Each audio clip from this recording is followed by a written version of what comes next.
Hello, everybody. This is Salil Tripathi from the Institute for Human Rights and Business, and I'm talking with Harpreet Kaur. She is the director of the GenPEC Center for Women's Leadership at Ashoka University, which is in Sonipat, which is a town outside New Delhi in India.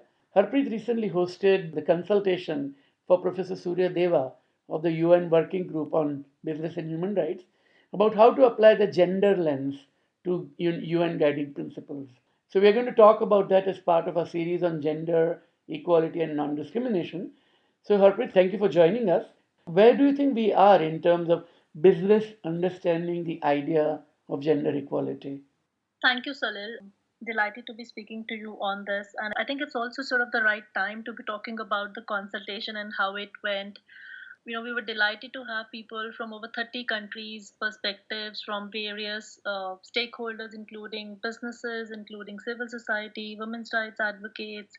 There was academia, civil society, and governments and NHRIs. We've had business people talking in the room and talking about the smart economics here, which is basically saying that gender diversity and competitive financial performance go hand in hand. We've had various companies giving also examples of how it's really helped boost their growth and productivity.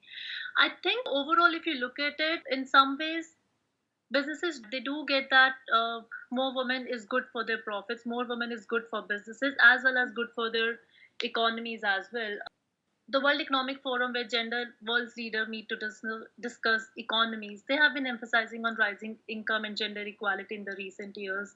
The SDGs incorporate gender equality as a strategic objective, and in fact, a lot of companies did talk about how they're focusing on the SDG 5, considering that it's so crucial to meeting all other SDGs. And we have the G20 leaders who have formally committed to bringing an additional 100 million women within the workforce by 2025. I think businesses do get that in the room there were voices that provided a business case for women's rights, but I think we still have a long way to go. There were a lot of other cases that were brought in to kind of establish how businesses continue to impact women in very, very different ways and often systematically.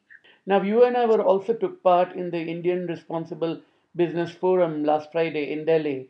Now, one of the things that came there was Mr. Arun Maira, who has been an advisor to the planning ministry in India in the past. He made a very interesting point that businesses should do it because it's the right thing to do. They should not look for economic rationale. How do we move from the argument that business should do something because it is good for business to because it is the right thing to do? Women continue to face discrimination because your gender lines are drawn very, very early. And how businesses impact women is again an outcome of these interlocked system of power, influence, your race, your religion, your gender. And it does not impact in isolation. And I think that's why you do not need sort of a business case for women's rights, but also there has to be an understanding that businesses do not impact in isolation. Then you actually need just a campaign to change the gender norms in society, and because businesses form such an important part of society, that might just change situation. So business has to be a critical component, but it can't do it alone. You had delegates from Southeast Asia, from East Asia, and South Asia. That what kind of regional changes did you see? Did you see patterns that certain countries are doing better? In certain countries, companies are doing better? We kind of observed a continuous pattern of systemic abuses and violations on women. And in the region, if you look at it, your intersectionality plays a huge role, and how the gendered roles and the biases and stereotypes against women, a lot of this is deep rooted in Asian societies. And your legal and cultural roles, we've had not so much of differences in that sense. We've had cases of women human rights defenders being targeted not just in Southeast Asia or East Asia but also South Asia.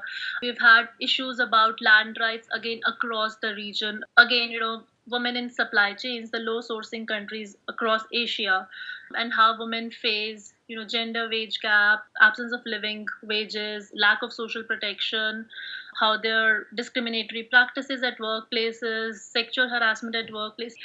These were some of the issues that sort of came up as a sort of a common set of violations or abuses on women's rights by businesses within the region. I mean, you used to be the researcher for South Asia for the Business and Human Rights Resource Center, and you have in the past looked at the garment sector. in India and in Bangladesh. I mean, in Bangladesh, that there was this book by Naila Kabir, the sociologist, called Power to Choose, which said that even though jobs in the garment sector may not be very well paid, the very fact that women are now going out of their homes and going to work is an empowering thing and it's a good thing.